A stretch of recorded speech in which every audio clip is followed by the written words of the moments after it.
Descubrí que mis padres usaban mi casa del lago para fiestas. Cuando llegué, no me dejaron entrar. Mi hermana gritó, «¡Duerme en el coche!».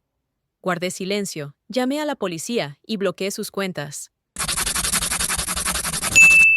Vi luces en las ventanas desde lejos. Mi casa en el lago Middle Creek brillaba con luces, aunque debería estar oscura y vacía. El cansancio después de un turno de 12 horas en la sala de urgencias se evaporó al instante, dando paso a la preocupación. Aparqué el coche en el camino de grava y miré con desconcierto al menos 6 coches aparcados desordenadamente en mi jardín. La música, amortiguada por las gruesas paredes, se oía a través de las ventanas entreabiertas, y en la terraza se veían siluetas de personas.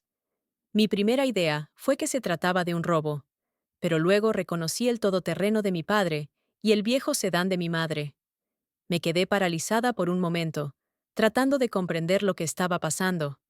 Alguien había organizado una fiesta en mi casa, en la casa por la que había gastado todos mis ahorros y por la que todavía estaba pagando la hipoteca. «¿Qué diablos?», murmuré, buscando las llaves en el bolso. Cerré la puerta del coche de un portazo y me dirigí cansada hacia el porche. Mi uniforme de enfermera estaba impregnado del olor del hospital y mis ojos se cerraban por la falta de sueño. Solo quería una cosa: caerme en la cama y dormir hasta el mediodía del sábado. Pero en lugar de eso, en cuanto abrí la puerta de entrada, me aturdió una explosión de risas y música. El salón, que había decorado con tanto cariño, se había convertido en el centro de una ruidosa fiesta. En mi sofá vintage estaban tirados unos desconocidos. En la mesita había botellas de alcohol, y el tío Fred, al que no veía desde hacía años, estaba haciendo magia con mi equipo de música. «¡Mirella!», exclamó mi madre, Lisa, al ser la primera en verme. En sus ojos brilló algo parecido a la confusión, pero rápidamente lo ocultó tras una alegría fingida. «¿Qué haces aquí, querida?», parpadeé, tratando de comprender lo absurdo de la pregunta. «Esta es mi casa, mamá», dije con la mayor calma que pude. «¿Por qué no me dices tú qué hacéis todos aquí?». En ese momento, mi padre, Warren, salió de la cocina con un plato de filetes que había comprado para el fin de semana. Detrás de él venía mi hermana mayor, Vanessa, con una copa de vino tinto en la mano. Mi vino tinto, que había guardado para una ocasión especial. «Mirad quién ha aparecido», sonrió falsamente Vanessa.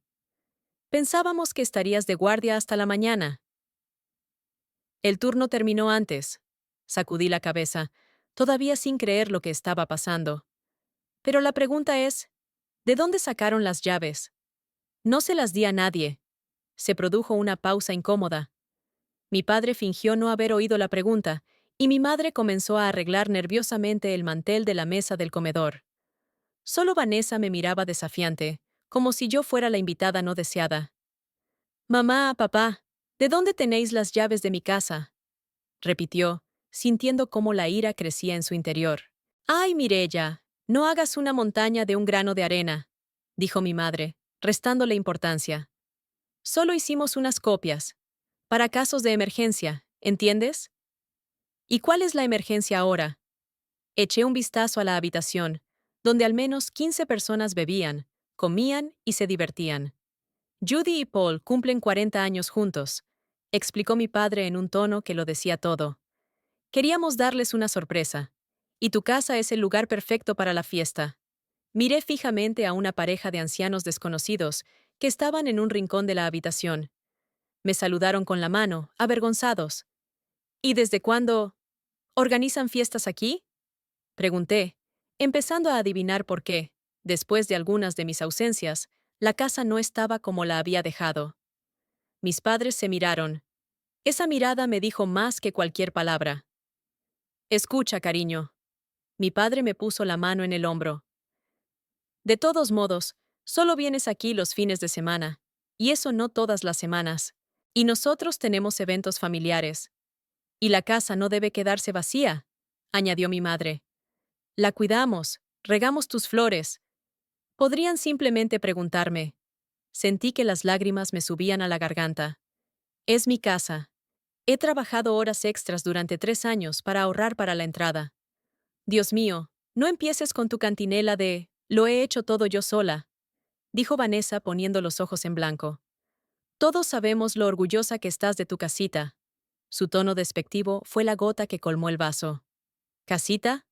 Pago $2,000 al mes por esta casita, privándome de muchas cosas. Quiero que todos se vayan, dije en voz baja, pero con firmeza. Ahora mismo. La música acababa de callarse entre canciones, y mi frase resonó en toda la sala. Los invitados se quedaron quietos, mirándose entre sí. Mireya, no montes un escándalo, sisió Vanessa, agarrándome del codo y arrastrándome a un lado. Ya ves que hay mucha gente aquí. ¿A dónde irán por la noche? No es mi problema, respondí, soltando mi mano. Esta es mi casa, y yo no he dado permiso para celebrar una fiesta. Y nosotros no te lo hemos pedido, respondió Vanessa con inesperada dureza. ¿Te crees superior a los demás por tu trabajo y tu hipoteca? Siempre has sido una egoísta. Me ahogué ante la injusticia de sus palabras. ¿Yo, egoísta? Yo, que durante años ayudé a mis padres con los pagos, que pagué la educación de sus hijos, que siempre acudía a la primera llamada si alguien de la familia necesitaba ayuda. Vanessa, basta, intervino mi madre, pero de forma algo insegura. Mireya, cariño, sabes que ahora no podemos cancelar todo. La gente ha venido desde muy lejos. Sí, cariño, la apoyó su padre. Pasa la noche en otro sitio. ¿No tienes amigas en la ciudad? O alquila una habitación en un motel, te lo reembolsaremos. No daba crédito a mis oídos. Me echaban de mi propia casa. Oh, Vanessa me miró con desprecio. Puedes dormir en tu coche. Aquí no hay sitio para ti. Todas las habitaciones están ocupadas. Miré a mis padres, esperando que me defendieran, que dijeran que Vanessa había ido demasiado lejos. Pero solo apartaron la mirada con incomodidad. Mi padre fingió estar muy interesado en el diseño de la alfombra, y mi madre empezó a arreglarse el peinado con nerviosismo. En ese momento, algo se rompió dentro de mí. La sensación de traición fue tan aguda que me dejó sin aliento. Me di la vuelta y salí en silencio, cerrando la puerta tras de mí. Nadie me llamó, nadie intentó detenerme. Una vez en el coche, con las manos temblorosas, arranqué el motor y encendí la calefacción.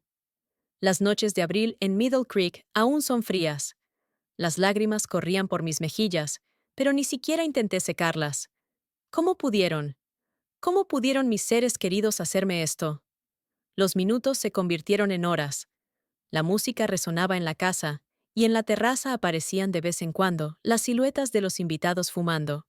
Alguien incluso salió a mi embarcadero y, a juzgar por el chapoteo, se tiró al lago. Habían venido a mi casa personas que ni siquiera conocía. Bebían mi vino, comían mi comida, dormían en mi cama, y yo estaba sentada en el coche, tratando de ponerme cómoda en el asiento reclinable. Hacia las 3 de la madrugada dejé de llorar. La desolación dio paso a una extraña calma. Me vinieron a la mente recuerdos. Cómo mis padres tomaron prestado dinero de mi tarjeta de crédito sin pedir permiso. Cómo Vanessa no me devolvió los $5,000 que tomó para el tratamiento de su hijo, aunque hacía tiempo que podía hacerlo. Cómo me pidieron que me hiciera cargo de las finanzas familiares después de que mi padre casi arruinara a todos con sus inversiones fallidas. Siempre fui la que resolvía los problemas. La confiable Mireya, en la que se podía confiar. La Mireya que nunca decía que no, que siempre acudía en ayuda, que lo entendía todo y perdonaba. Y así es como me pagaron por todos los años de apoyo. Mirando mi casa, en la que brillaba la luz de la fiesta ajena, comprendí que ya no podía ni quería seguir siendo la misma Mireya. Ya basta. Esta es realmente la gota que colma el vaso. Al amanecer tomé una decisión. Cuando los primeros rayos del sol tocaron la superficie del lago, saqué el teléfono y marqué el número de la policía. Mientras esperaba la respuesta, abrí la aplicación del banco y empecé a bloquear todas las cuentas a las que tenía acceso como asistente financiera no oficial de la familia. Servicio de emergencias. ¿Qué ha pasado? Se oyó una voz femenina al otro lado del teléfono. Hola, dije con calma. Me llamo Mireya Brinson. Quiero denunciar una entrada ilegal en mi casa. Los policías llegaron rápidamente. 2 hombres uniformados con ojos cansados. Escucharon mi historia, comprobaron los documentos de la casa y accedieron a hablar con los invitados no deseados. Mientras observaba a mis padres y a Vanessa, justificándose ante los agentes en la terraza, de repente comprendí que el problema era mucho más profundo que una simple fiesta sin permiso. Todo había empezado mucho antes, quizás incluso en mi infancia. Yo era la segunda hija de la familia Brinson, nacida 3 años después de Vanessa. Mis primeros recuerdos son de intentar seguir el ritmo de mi hermana mayor. Ella siempre era un poco más rápida, un poco más ruidosa, un poco más brillante. Cuando Vanessa, a los 5 años, montó un espectáculo en una cena familiar bailando sobre la mesa, todos la aplaudieron. Cuando yo intenté hacer lo mismo a los 4 años, me regañaron por estropear el mantel. «Mireya, sé una niña buena», repetía constantemente mi madre. «No nos des problemas como tu hermana». Y yo lo intentaba. Dios, ¿cómo lo intentaba? Sacaba solo sobresalientes, ayudaba en casa, nunca era grosera ni discutía. Pensaba que si era lo suficientemente buena, mis padres se fijarían en mí. Pero cuanto más obediente me volvía, más lo daban por sentado. Mientras tanto, Vanessa se convirtió en una celebridad local, capitana del equipo de animadoras, reina del baile de graduación, alma de la fiesta. Sus problemas escolares y sus pequeñas travesuras solo provocaban sonrisas indulgentes. «Nuestra Vanessa es tan vivaz. Deberías seguir el ejemplo de tu hermana», suspiraba mi padre cuando, una vez más, volvía de la Olimpiada Científica con un diploma en lugar de una invitación para salir. La vida no es solo libros de texto. Después del colegio, nuestros caminos se separaron. Vanessa se casó a los 19 años con Brandon, el hijo del propietario de una empresa constructora local. Tuvieron gemelos, Lucas y Leia, cuando ella tenía 21 años. Mi hermana no había trabajado ni un solo día en su vida, pero siempre tenía un coche nuevo y ropa de diseño. Yo fui a estudiar enfermería, no porque fuera mi sueño, sino porque esa profesión garantizaba unos ingresos estables. Quería ser independiente, no tener que depender de las decisiones de los demás. A los 25 años conocí a Jason. Era interno en nuestro hospital. Una mente brillante, una sonrisa cálida y planes de futuro que coincidían sorprendentemente con los míos. Por primera vez me sentí realmente importante para alguien. Salimos juntos durante 3 años. Estaba segura de que sería para siempre. Incluso empezamos a ahorrar dinero para la boda. Pero entonces, Jason recibió una oferta para hacer unas prácticas en la Clínica Mayo. Prestigiosa, con buenas perspectivas y a 2.000 kilómetros de nuestra ciudad. «Ven conmigo», me propuso. «Allí también encontrarás trabajo». Estuve a punto de aceptar. Pero entonces ocurrió algo imprevisto. Mi padre perdió su trabajo. Más concretamente, su empresa quebró tras realizar inversiones arriesgadas en una startup tecnológica. De repente, mis padres se encontraron al borde de la ruina financiera, con una hipoteca, créditos y sin ahorros. «Lo superaremos», le aseguré a Jason. «Dame 6 meses para ayudarles a recuperarse, y luego iré a verte». Se marchó en agosto. Teníamos previsto que yo me reuniera con él en febrero. Pero los 6 meses se convirtieron en un año. Trabajaba en 2 sitios, ayudaba a mis padres a pagar sus deudas e intentaba entender las complicadas finanzas de mi padre. Jason llamaba cada vez menos. Nuestras conversaciones se hacían cada vez más breves. El día que por fin compré el billete a Minnesota, él mismo me llamó. «Lo siento, Mireya». Su voz sonaba extrañamente distante. «He conocido a alguien. Llevamos juntos 3 meses. No quería decírtelo hasta estar seguro». Sentí como si alguien me hubiera arrancado el corazón del pecho. No lloré, no grité. Simplemente colgué el teléfono y me quedé sentada mucho tiempo mirando a la pared. 5 años de mi vida tirados por la borda. 5 años en los que podría haber construido mi carrera, mi vida. Los dediqué a una familia que daba por sentada mi ayuda. Al día siguiente solicité una hipoteca. La casa del lago Middle Creek se había puesto a la venta justo en ese momento. No era nueva y necesitaba reformas, pero estaba situada en una zona tranquila, con unas vistas preciosas al lago. Algo dentro de mí me decía que era mi oportunidad para empezar de nuevo. El banco aprobó el préstamo, pero exigió una entrada inicial considerable. Durante los 3 años siguientes, trabajé como una loca. Aceptaba cualquier turno extra, trabajaba en días festivos y renunciaba a las vacaciones. Cuando mis padres se sorprendían de que estuviera tan poco en casa, les daba respuestas evasivas. No quería compartir mi sueño. Por primera vez tenía algo solo para mí, sin la interferencia de mi familia. El día que cumplí 30 años, recibí las llaves de la casa. Recuerdo estar parada en el muelle, mirando la puesta de sol sobre el lago, y sentir paz por primera vez en mucho tiempo. Era mi hogar, mi refugio, mi logro. Por supuesto, invité a mi familia a la inauguración. Mi padre silbó al evaluar el valor de la propiedad a orillas del lago, y de inmediato comenzó a dar consejos sobre inversiones, como si no fuera él quien, hace unos años, casi arruinara a la familia. Mi madre se quejó de una casa tan grande para una chica soltera, y preguntó si no habría sido mejor gastar el dinero en un apartamento en la ciudad. Vanessa recorrió las habitaciones en silencio, y luego dijo con una envidia mal disimulada: «No te ha ido nada mal. Brandon y yo tenemos que apretujarnos en una casa de 3 habitaciones con los niños y el perro».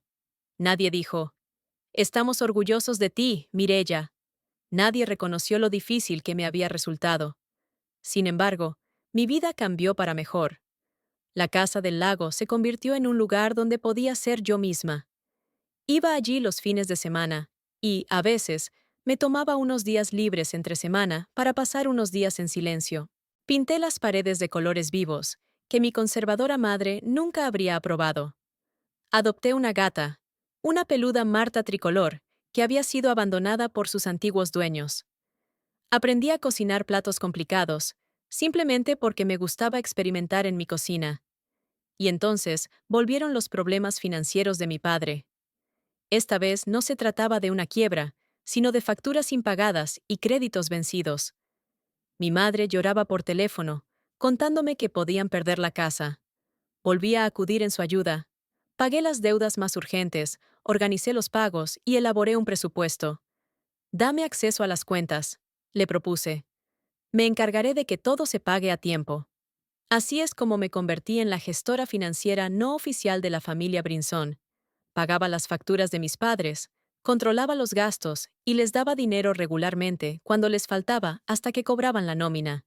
Cuando los gemelos de Vanessa empezaron a ir a un colegio privado, por alguna razón fui yo quien tuvo que ayudar a pagar la matrícula. «Son tus sobrinos», insistía mi madre. «¿No quieres que tengan una buena educación?». Y yo pagaba. Una y otra vez posponía mis planes, recortaba mi presupuesto para ayudar a la familia. Me consolaba pensando que al menos la casa del lago era mi espacio, un lugar donde podía descansar de las eternas exigencias. Pero eso también llegó a su fin. Los primeros indicios de que algo no iba bien aparecieron 3 meses antes del incidente de la fiesta. Llegué el fin de semana y noté que alguien había movido los muebles del salón. En la papelera había colillas, aunque yo no fumo, y Marta, que normalmente me recibía alegremente en la puerta, parecía asustada y se escondía debajo de la cama. «¿Dejas entrar a alguien en casa cuando no estoy?», le pregunté a mi vecina, una anciana que a veces cuidaba de mi gata. «No, querida», respondió ella negando con la cabeza. «Pero tus padres vinieron el fin de semana pasado. Era todo un grupo. Hicieron una barbacoa y escucharon música. No podía creer lo que oía. Mis padres no me habían dicho nada sobre el viaje al lago. Cuando llamé a mi madre y le pregunté directamente, ella se encogió de hombros. «¿Y qué pasa? Solo fuimos a ver si todo estaba bien. Y, ya que estábamos fuera de la ciudad, invitamos a unos amigos».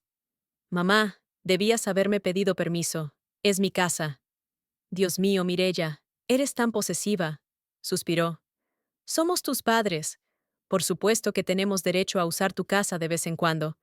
Sobre todo porque rara vez estás allí». Me quedé callada. Como siempre, decidí que no valía la pena exagerar el conflicto por un solo incidente. Pero no fue un caso aislado.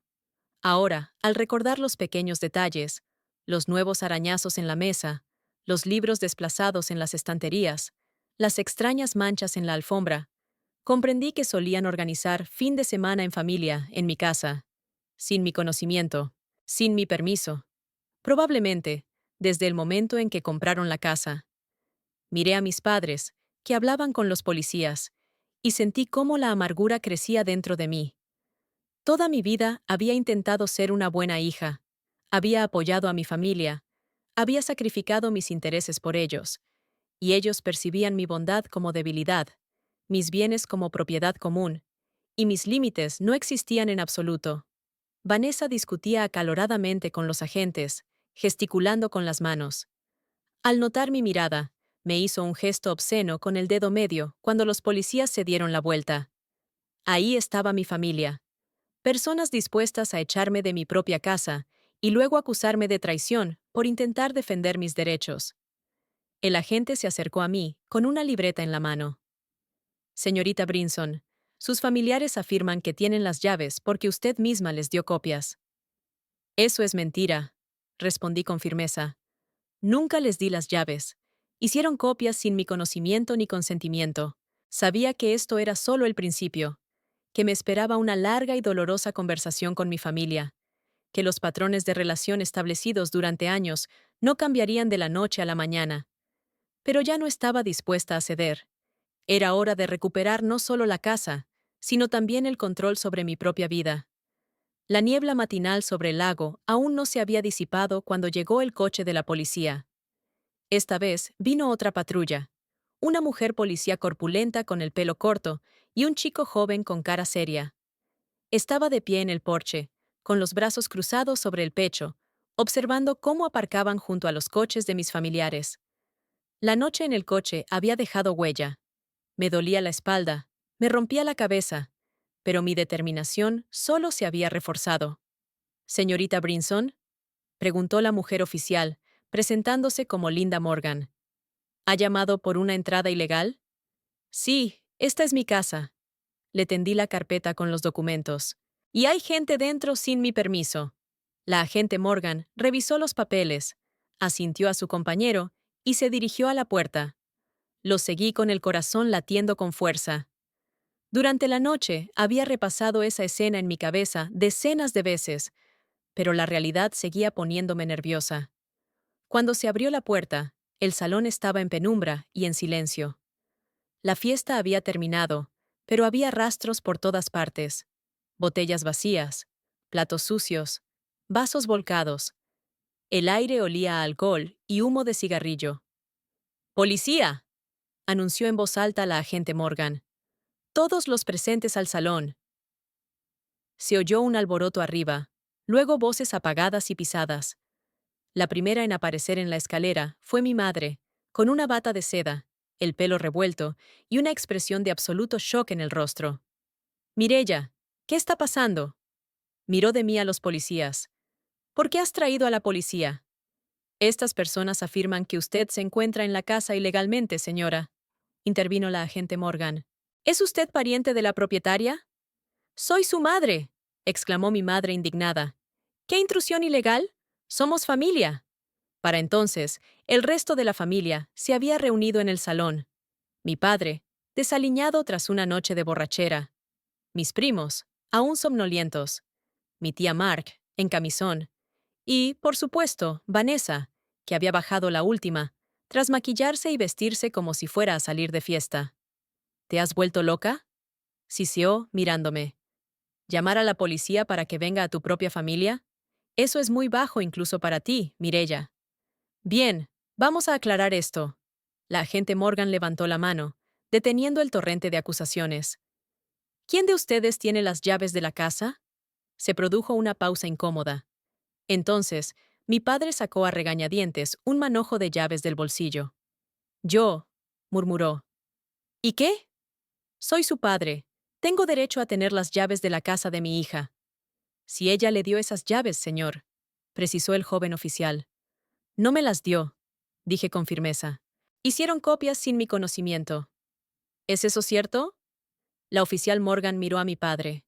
Él titubeó y luego murmuró algo afirmativo, sin levantar la vista. «¿Quién más tiene llaves?», continuó la agente. Para mi sorpresa, no solo mi madre y Vanessa levantaron la mano, sino también mi tío Fred, mi prima Patricia e incluso Brandon, el marido de Vanessa, que miraba con incomodidad desde la cocina. «¿Todos ustedes tienen llaves de mi casa?». Sentí cómo se me helaba la sangre. ¿Desde cuándo? Desde hace aproximadamente un año, admitió mi padre a regañadientes. Pero lo hicimos con la mejor intención, Mireya. La casa está vacía la mayor parte del tiempo. Alguien tiene que echarle un ojo. Le pago a la vecina para que lo cuide. Lo interrumpí. No tenían derecho a hacer copias de las llaves y mucho menos a repartirlas a todo el mundo. No a todo el mundo, solo a la familia, replicó mi madre. Y no solo lo cuidábamos, nosotros. Se detuvo, intercambiando una rápida mirada con mi padre. Esa mirada despertó mis sospechas. ¿Qué? Me acerqué. ¿Qué más habéis hecho en mi casa? A veces dejábamos que nuestros amigos se quedaran aquí, admitió mi padre, evitando mi mirada. A cambio de una pequeña cantidad, para que la casa no estuviera vacía. No podía creer lo que oía. ¿Alquilaban mi casa? No la alquilábamos, les ofrecíamos alojarse, corrigió mi madre. Y cobrábamos una cantidad simbólica, para pagar la luz y el agua. ¿Qué pago yo? Grité. ¿Alquilasteis mi casa a mis espaldas y os quedasteis con el dinero? No solo ellos. Intervino la agente Morgan, que estaba examinando mi portátil, que había dejado sobre la mesa de la cocina. Aquí hay un calendario de reservas abierto. Cabaña junto al lago, $200 por noche. Con fotos de esta casa. Me acerqué al portátil y vi la página abierta de un sitio web de alquiler de viviendas. Mi casa se presentaba como una acogedora cabaña junto al agua, con una descripción detallada y fotos profesionales del interior. ¿Quién ha hecho esto? Mi voz sonaba irreconocible. Vanessa levantó la barbilla. Yo. ¿Y qué? La casa está vacía. ¿Por qué no ganar un poco de dinero? Porque no es tu casa. Sentí cómo se me llenaban los ojos de lágrimas. Has ganado dinero alquilando la propiedad de otra persona. No es de otra persona, es de la familia, replicó Vanessa. Además, gastaba parte del dinero en limpiar después de recibir a los invitados. No me quedaba con todo. ¡Qué generoso!, dije con sarcasmo. ¿Y también celebrabas aquí tus reuniones de negocios por preocuparte por la casa? Vanessa se estremeció y supe que había dado en el clavo. ¿Cómo sabes? Me lo contó una vecina. Crucé los brazos sobre el pecho. Ella te vio llegar con gente vestida con trajes de negocios.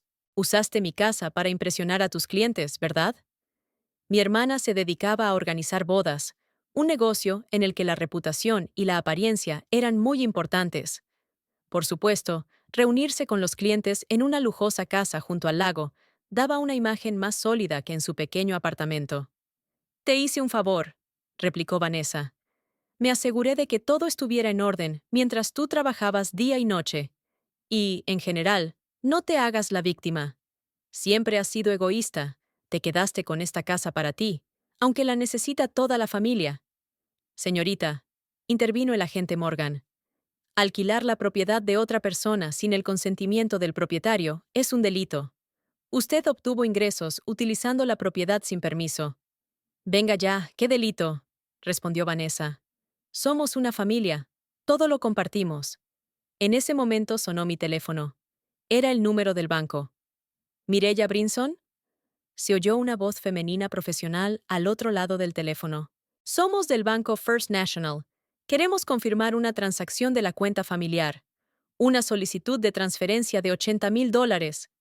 ¿Qué? Casi se me cae el teléfono. Yo no he hecho ninguna transferencia. La solicitud la ha realizado el segundo titular de la tarjeta, Warren Brinson, explicó la empleada. Pero, dado que la cantidad supera el límite establecido, necesitamos la confirmación del titular principal de la cuenta, es decir, la suya. Miré a mi padre, que de repente palideció y comenzó a retroceder hacia la puerta. Papá, ¿estás intentando sacar dinero de la cuenta familiar?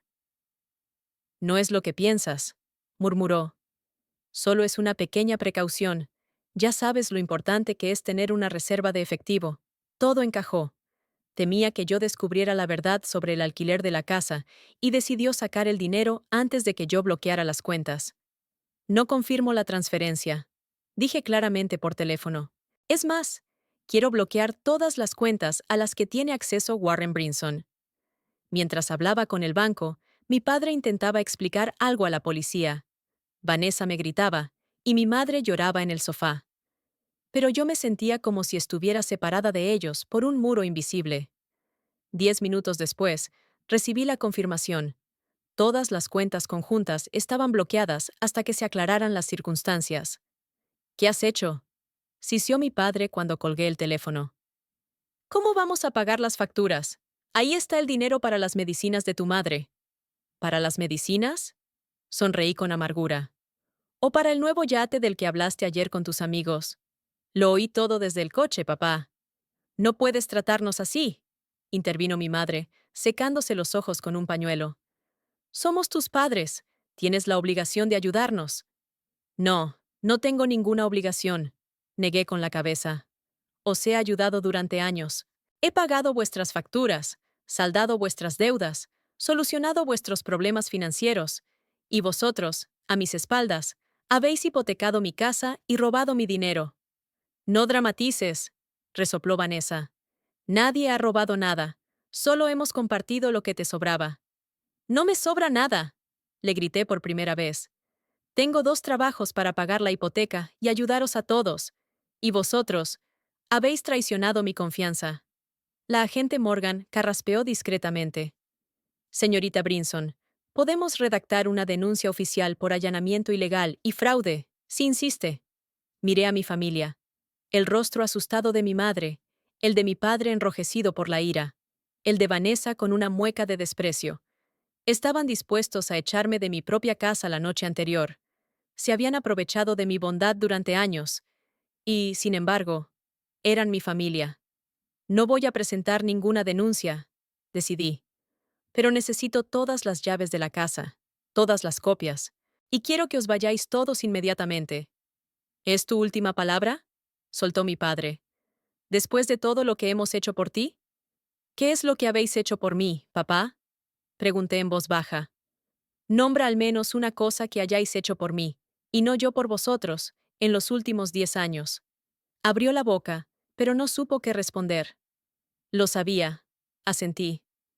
Agente, por favor, asegúrese de que me devuelvan todas las llaves. La siguiente hora transcurrió como en una nube. Los policías ayudaron a recoger las llaves, que resultaron ser 11 copias, incluidas las que guardaban los amigos de la familia, que ya se habían marchado. Luego observaron cómo mis familiares recogían sus cosas y abandonaban la casa. Mi madre lloraba y amenazaba con repudiarme. Vanessa me acusaba de traicionar a la familia. Mi padre me recordaba sombríamente mi deuda con mis padres. Pero, por primera vez en mi vida, no cedí al chantaje emocional. Esta casa es de mi propiedad, insistí. Y tengo todo el derecho a decidir quién puede estar aquí y cuándo. Cuando se marchó el último coche y los policías también se despidieron, me quedé sola. El silencio resonaba en mis oídos. Recorrí lentamente las habitaciones, evaluando los daños causados por la fiesta. Vasos rotos, manchas en la alfombra, una silla rota. Pero los daños materiales no eran nada en comparación con el vacío emocional. En la habitación de invitados encontré una pila de ropa y toallas cuidadosamente dobladas, que evidentemente no eran mías. En el armario había ropa ajena, camisetas, pantalones cortos, incluso bañadores. Al parecer, mis parientes no solo venían de visita de vez en cuando, sino que prácticamente vivían en mi casa. En el cajón del escritorio había decenas de recibos de alquiler. Las cantidades oscilaban entre $100 y $300 por noche. A juzgar por las fechas, mi casa se había alquilado al menos 2 veces por semana durante los últimos 5 meses. Miles de dólares que mi familia se había apropiado. En el estudio, encontré carpetas con el logotipo de la agencia de bodas de Vanessa y álbumes de fotos para los clientes. En la cocina había alimentos ajenos, alcohol caro que yo nunca compraba. Todo indicaba que mi casa hacía tiempo que había dejado de ser mía. Debajo del sofá, que había sido movido durante la limpieza, brillaba algo metálico. Me agaché y recogí otra llave, que alguien debió de haber dejado caer en su prisa. Estaba sujeta a un llavero con la inscripción «Una casita junto al lago, el mejor lugar para descansar». Eso fue la gota que colmó el vaso. Me senté en el suelo, en medio del salón destrozado, y por fin me permití llorar. No por lástima hacia mí misma, sino por darme cuenta de cuánto tiempo había permitido que se aprovecharan de mí, por creer ciegamente que mi familia valoraba mis sacrificios, por intentar desesperadamente ganarme un amor que no se puede ganar. El sol se inclinaba hacia el ocaso, tiñendo el lago de tonos rojizos, cuando terminé de limpiar la primera planta. El trabajo físico me ayudó a calmarme y a ordenar mis pensamientos. Tomé una decisión firme. Nadie más decidiría por mí cómo vivir y cómo disponer de mis bienes. Era hora de aprender a decir no y a defender mis límites. Di el primer paso. Eché a mi familia y me llevé las llaves. Pero aún me quedaba un largo camino por recorrer hasta alcanzar la verdadera independencia. El cerrajero terminó de cambiar la última cerradura y me entregó un juego de llaves nuevas. Listo, señorita Brinson. Ahora ni siquiera un ladrón profesional podrá abrir estas cerraduras. Asentí con gratitud y le pagué por el trabajo. Las nuevas cerraduras eran solo el comienzo. Al día siguiente, llegaron los especialistas en seguridad e instalaron un moderno sistema de alarma con cámaras de vigilancia. Ahora podía controlar mi casa, incluso estando en la ciudad, recibiendo notificaciones de cualquier movimiento a través de una aplicación en mi teléfono. No fue barato, pero no me arrepentí del gasto. Mi seguridad y mi tranquilidad valían cada centavo gastado. Sentada en la terraza por la noche, con una taza de té, sentí paz por primera vez en mucho tiempo. El lago se extendía ante mí, liso como un espejo, reflejando las nubes rosadas del atardecer. Marta, mi gata, se acurrucó en mis rodillas, levantando la cabeza de vez en cuando para mirar a los pájaros que volaban. Mi teléfono llevaba 3 días en silencio. Tras la gran pelea, la familia había decidido ignorarme. Una táctica típica cuando no conseguían lo que querían. Antes me habría rendido, habría llamado yo misma y me habría disculpado. Pero esta vez no. En lugar de eso, me puse manos a la obra con las finanzas. Reuní todos los documentos, extractos bancarios y recibos. El panorama que se dibujaba era sorprendente por su injusticia. En los últimos 5 años, había transferido a mis padres más de $70,000. Dinero para la reparación de su casa, para el tratamiento médico de mi padre, para las vacaciones que se habían ganado después de tantos años de duro trabajo. Además de los pagos regulares por la educación de los gemelos de Vanessa, unos 35,000. Y ahora también los ingresos por el alquiler ilegal de mi casa, según los cálculos más modestos, no menos de 20,000 en los últimos 6 meses. Al día siguiente, concerté una cita con un abogado. Emma Reeves, una mujer menuda con una mirada aguda y un gran sentido de los negocios, escuchó mi historia sin interrumpirme. Señorita Brinson, dijo cuando terminé. Su situación, por desgracia, no es única. El abuso financiero en la familia es un fenómeno común, pero rara vez se habla de él. Me ayudó a elaborar un plan de acción, bloquear todas las cuentas conjuntas, revocar los poderes, cambiar las contraseñas y comprobar el historial crediticio por si se hubieran solicitado préstamos a mi nombre sin mi conocimiento. ¿Y qué pasa con el dinero que me deben?, pregunté. ¿Puedo recuperarlo? Emma golpeó pensativamente el bloc de notas con el bolígrafo.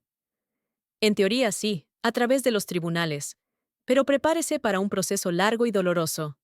Y no solo por la parte legal, sino también por la emocional. Asentí con la cabeza, entendiendo lo que quería decir. Demandar a tus propios padres. Hace solo un mes, habría considerado esa idea blasfema. La abogada tenía razón. Ya había suficientes pruebas emocionales sin necesidad de ir a juicio. Al tercer día de mi silencio radiofónico, empezaron a llegar llamadas de amigos y conocidos. Mireya, tu madre está muy preocupada, me dijo mi amiga del colegio, Helen. Llora todo el día. ¿Quizás deberías llamarla? ¿Sabes que tu padre ha ingresado en el hospital con un infarto? Era mi tía Grace, exagerando claramente. Mi padre nunca había tenido problemas de corazón.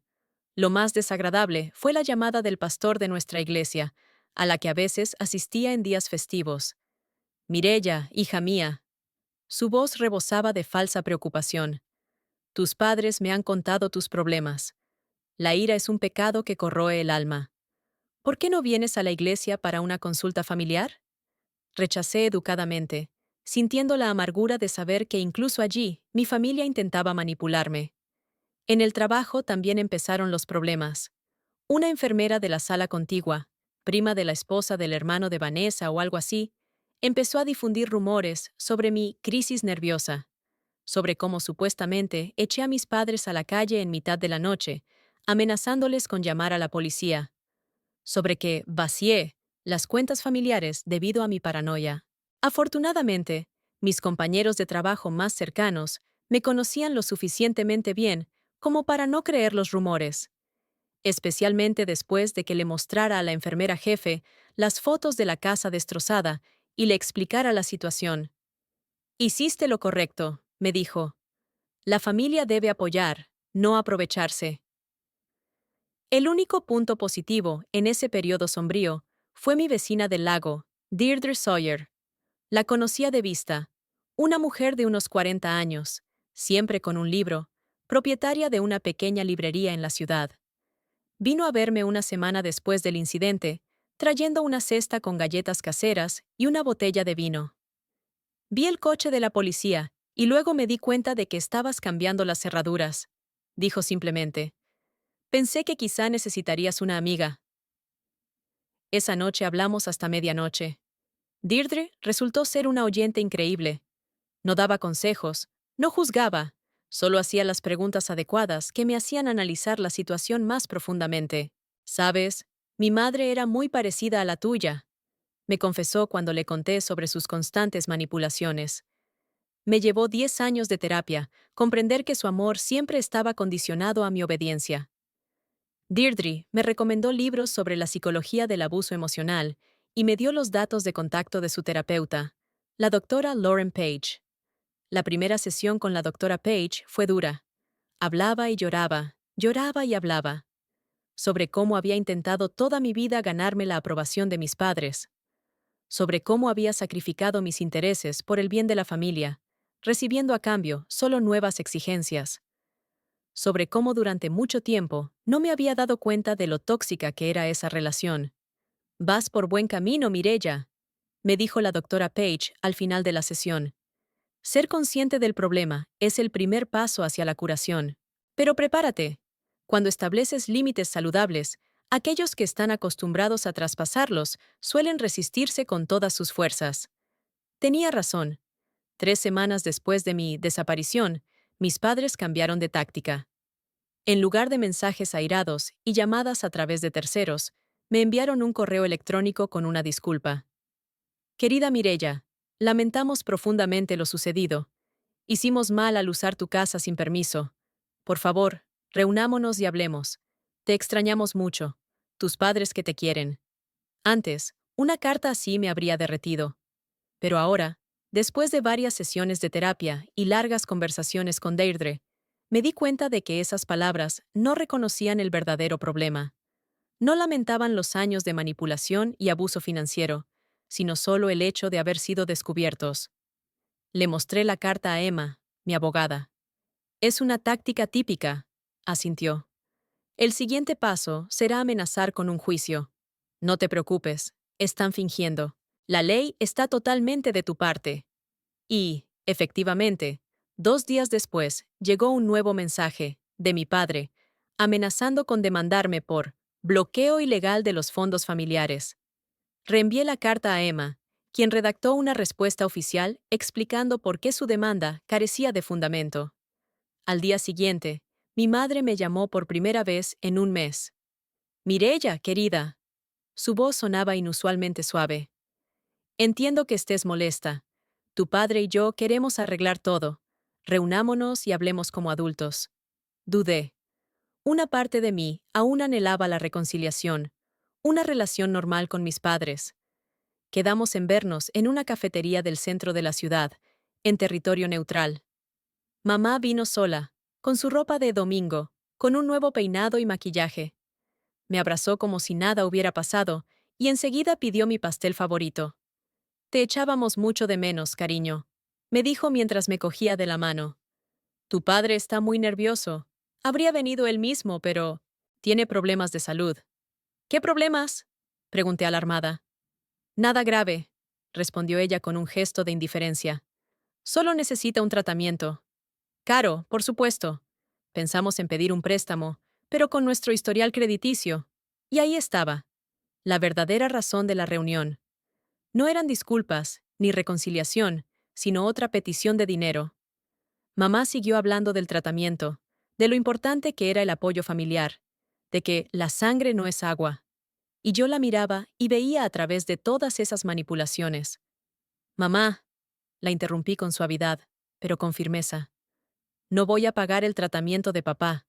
Se quedó paralizada con la taza en los labios. Pero querida, no, negué con la cabeza. No voy a seguir siendo vuestro cajero automático. Si papá realmente necesita tratamiento, pueden vender el yate que compraron con el dinero de la venta de mi casa. Su rostro cambió instantáneamente. La máscara de madre cariñosa se deslizó, dejando al descubierto la ira y la decepción. Siempre has sido una desagradecida, dijo entre dientes. Después de todo lo que hemos hecho por ti. Me levanté, dejando el dinero por mi café sin tocar. Te agradezco la vida que me has dado, mamá. Pero no voy a permitir que sigas controlando mi vida ni mis finanzas. Al salir de la cafetería, sentí un extraño alivio. Por primera vez en 32 años, había dicho no, sin sentirme culpable. Por primera vez, antepuse mis necesidades a las manipulaciones familiares. Y aunque el camino hacia la curación total aún era largo, sabía que había dado el primer y más importante paso. Los rayos del sol se deslizaban sobre la superficie del lago Middle Creek, creando un patrón de miles de destellos brillantes. Había pasado exactamente un año desde que llamé a la policía a mi propia casa. Un año de decisiones difíciles, descubrimientos dolorosos y recuperación gradual. Estaba sentada en la terraza renovada, tomando mi café matutino y observando cómo una pareja de patos salvajes nadaba tranquilamente por la orilla. Mi casa se había transformado. Nuevos marcos en las ventanas, paredes recién pintadas de color azul marino, muebles de jardín hechos a mano. Se acabaron las fiestas desordenadas y los invitados indeseados, solo aquellos a los que yo misma invitaba. Marta, mi gata, tomaba el sol, estirándose en toda su longitud sobre la barandilla de la terraza. Ella también había cambiado. Ya no se escondía con cada ruido, ni se estremecía con cada voz alta. Al igual que yo, por fin se sentía segura. Mi teléfono vibró. Era un mensaje de Connor, mi hermano menor. ¿Cómo ha ido la semana? ¿Sigue en pie nuestra llamada del domingo? Sonreí. Connor, un programador de 27 años que vivía en Seattle, era el único miembro de mi familia con el que mantenía una comunicación regular. Él no había participado en la historia de la casa, ya que vivía demasiado lejos y estaba inmerso en su carrera. Cuando se enteró de lo sucedido, me llamó y se disculpó sinceramente por no haberse dado cuenta de cómo mi familia me había estado utilizando durante años. Por supuesto que sigue en pie, respondí. Cuéntame cómo te fue en la entrevista. Con el resto de la familia, la situación era diferente. Después de varios intentos de manipulación y chantaje emocional, tomé una decisión. Solo me comunicaría con mis padres y Vanessa a través de mi abogado. Emma, mi abogada, se convirtió en un amortiguador que protegía mis límites. Ella les transmitía la información necesaria y descartaba las peticiones manipuladoras de dinero o obligaciones familiares. Las relaciones financieras se rompieron por completo. Cerré todas las cuentas conjuntas, rebosé los poderes notariales y dejé de pagar la educación de mis sobrinos. Sí, al principio no fue fácil. La culpa intentaba abrirse paso a través de mi determinación, pero la terapia con la doctora Page me ayudó a comprender que yo no era responsable del bienestar financiero de personas adultas perfectamente capaces de cuidar de sí mismas. Para mi sorpresa, la familia se las arregló. Vanessa encontró un trabajo adicional para pagar la escuela de los niños. Mis padres vendieron el yate y pasaron a llevar una vida más modesta. Al final, el problema no era la falta de dinero, sino su falta de voluntad para asumir la responsabilidad de sus decisiones. Al liberarme de la carga de los problemas ajenos, pude concentrarme en mí misma. En el hospital, me ascendieron a enfermera jefe de la unidad de traumatología. El nuevo puesto no solo me reportó un aumento de sueldo, sino también el reconocimiento de mi profesionalidad.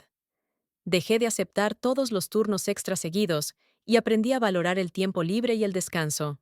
El cambio más inesperado en mi vida fue Noah, un nuevo cirujano ortopédico, que se trasladó a nuestro hospital desde un centro médico de Boston. Era alto, con unos atentos ojos grises y unas manos sorprendentemente suaves para alguien que pasa horas en la mesa de operaciones. Nuestra relación comenzó con una interacción profesional. Yo le asistía en sus operaciones y él me consultaba sobre los pacientes. Poco a poco, las conversaciones de trabajo se convirtieron en cafés después del turno y luego en cenas juntos. Noah era diferente a todos los hombres con los que había salido antes. No intentaba resolver mis problemas. No me daba consejos no solicitados. Simplemente me escuchaba y me apoyaba. Cuando le conté la historia de mi casa y mi familia, no dijo trivialidades como «la sangre no es agua» o «debes perdonarlos por tu propio bien». «Hiciste lo correcto al defender tus límites», dijo simplemente, «y estaré a tu lado, decidas lo que decidas». Nuestra relación se desarrolló sin prisas, sin presiones innecesarias por ambas partes. Noah respetaba mi espacio, entendía cuándo necesitaba estar sola. Por mi parte, aprendí a no percibir el cuidado como un intento de control, ni la confianza como vulnerabilidad. La casa del lago, que en su día fue motivo de discordia, se había convertido ahora en un auténtico refugio. Terminé la reforma que llevaba tanto tiempo planeando. Cambié las viejas tuberías, renové la cocina y convertí uno de los dormitorios de invitados en un despacho. Mis fines de semana se llenaron de placeres sencillos: leer en la terraza, pasear por el lago, cocinar por placer y no por necesidad. Dejé de tener miedo de invitar a gente a mi casa. Deirdre, mi vecina y ahora amiga íntima, venía a tomar el té con regularidad. Noah y yo organizábamos pequeñas cenas para nuestros nuevos amigos, parejas de su departamento, mi compañera de trabajo y su marido, el club de lectura de Deirdre. La casa se llenaba de risas, conversaciones y nuevos recuerdos que tapaban los duros acontecimientos del pasado. Un domingo, Noah y yo estábamos desayunando en la terraza cuando él me hizo una pregunta que llevaba tiempo rondándole por la cabeza. ¿Alguna vez piensas en reconciliarte con tus padres? Dejé el tenedor y miré al lago. Antes, esa pregunta me habría provocado una tormenta de emociones: culpa, ira, confusión. Ahora podía reflexionar sobre ello con tranquilidad. Creo que sí, respondí con sinceridad. Pero la reconciliación solo es posible con una condición: que respeten mis límites. Por ahora, no veo indicios de que estén preparados para ello. Noah asintió con la cabeza, sin intentar convencerme ni presionarme. Tus sentimientos son importantes, dijo simplemente, y apoyaré tu decisión, sea cual sea. En ese momento sentí con especial intensidad lo mucho que había cambiado mi vida. Se acabó andar de puntillas, se acabaron los intentos por complacer, se acabó el miedo a perder el amor si decía no. Por primera vez en mi relación con un ser querido, había verdadera igualdad y respeto. Llegó el otoño, tiñendo el follaje alrededor del lago de tonos dorados y rojizos. En uno de los últimos fines de semana cálidos, organicé una pequeña barbacoa en el patio trasero. Noé asó las chuletas. Deirdre trajo una tarta de manzana casera y otros amigos se acomodaron en las sillas de jardín para comentar las últimas noticias. Entré en casa a por más servilletas cuando sonó mi teléfono. Un número desconocido. ¿Hola?, respondí con cautela. ¿Mireya? Soy mamá. Su voz, que no había oído en casi un año, me dejó paralizada. Hablaba en voz baja, con inseguridad. Nada que ver con su anterior tono autoritario. ¿Cómo has conseguido mi nuevo número?, le pregunté. Me lo ha dado Connor. No te enfades con él, te lo he pedido mucho. No estaba enfadada. Connor es lo suficientemente mayor como para tomar sus propias decisiones. Y sabía que no había cambiado de número para desaparecer por completo de la vida de la familia, sino para controlar cuándo y cómo se comunicábamos. ¿En qué puedo ayudarte? Mi voz sonaba neutra. Quería... Se detuvo. Quería pedirte que nos viéramos, solo para hablar. Sin papá, sin Vanessa, solo tú y yo. Hace un año, una petición así me habría provocado toda una serie de emociones contradictorias. Esperanza de reconciliación, miedo a la manipulación, culpa por alejarme de la familia.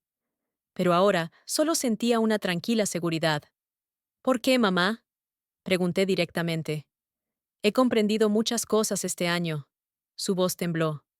Sobre mí misma, sobre cómo te tratábamos.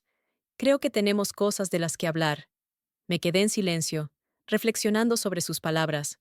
Sonaban sinceras, pero sabía muy bien lo fácil que era fingir arrepentimiento cuando se quería conseguir algo.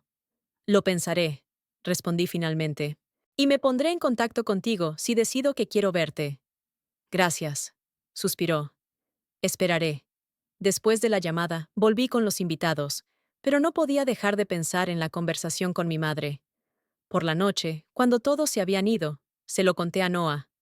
¿Crees que debería aceptar la reunión? Le pregunté mientras le ayudaba a meter los platos en el lavavajillas. Se quedó pensativo, secándose las manos con una toalla. ¿Qué quieres tú? No tu madre, ni yo, ni tu terapeuta. Tú misma. Me quedé paralizada al darme cuenta de que nunca me había planteado esa pregunta directamente. ¿Qué quiero?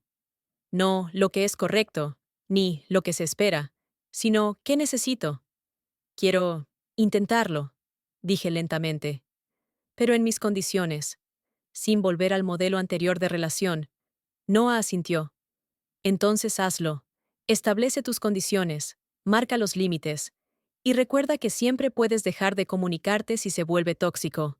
Sonreí, una vez más agradecida por su apoyo sin presión.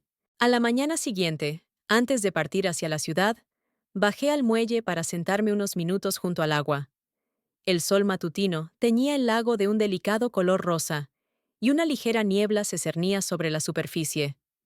Me quité los zapatos, sumergí los pies en el agua fresca y cerré los ojos. Un año atrás, sentada en el coche frente a mi casa, llena de invitados no deseados, me sentía indefensa y traicionada. Parecía que mi vida se derrumbaba. Pero ese momento doloroso se convirtió en un punto de inflexión, el comienzo de la verdadera libertad. Ya no era la Mireia que se sacrificaba por la aprobación de los demás. Ya no era el cajero automático de la familia, ni la asistente infalible, dispuesta a dejarlo todo a la primera llamada. Aprendí a ponerme en primer lugar, no por egoísmo, sino por una sana autoestima. ¿Me reuniré con mi madre? Quizás. Pero no ahora, no hoy. Lo haré cuando esté preparada, en mis propios términos y en el momento que me resulte conveniente. Y si la conversación no sale como espero, tendré la fuerza suficiente para marcharme sin sentirme culpable. Saqué el teléfono y envié un breve mensaje a Connor. Mamá ha llamado. Gracias por darle mi número. Pensaré en la reunión, pero ahora no. Su respuesta llegó al instante. Lo entiendo. Tú decides. Te quiero, hermanita. Esas sencillas palabras me reconfortaron el alma. La verdadera familia no tiene por qué ser necesariamente aquellos con quienes nos une el vínculo sanguíneo. Son aquellos que respetan nuestros límites, aceptan nuestras decisiones y nos quieren tal y como somos, sin condiciones ni expectativas. Me levanté del muelle, sintiendo cómo la brisa fresca secaba las gotas de agua de mis pies. Delante de mí me esperaba un nuevo día, nuevos retos, nuevas oportunidades. Pero, por primera vez en mucho tiempo, los afrontaba con confianza, en lugar de con inquietud. Sabía quién era y qué quería. Sabía que merecía respeto y amor, y que, fuera lo que me deparara el futuro, lo superaría. Miré por última vez mi casa, que se alzaba tranquila a orillas del lago, y sonreí. Ya no era una manzana de la discordia, ni un doloroso recuerdo.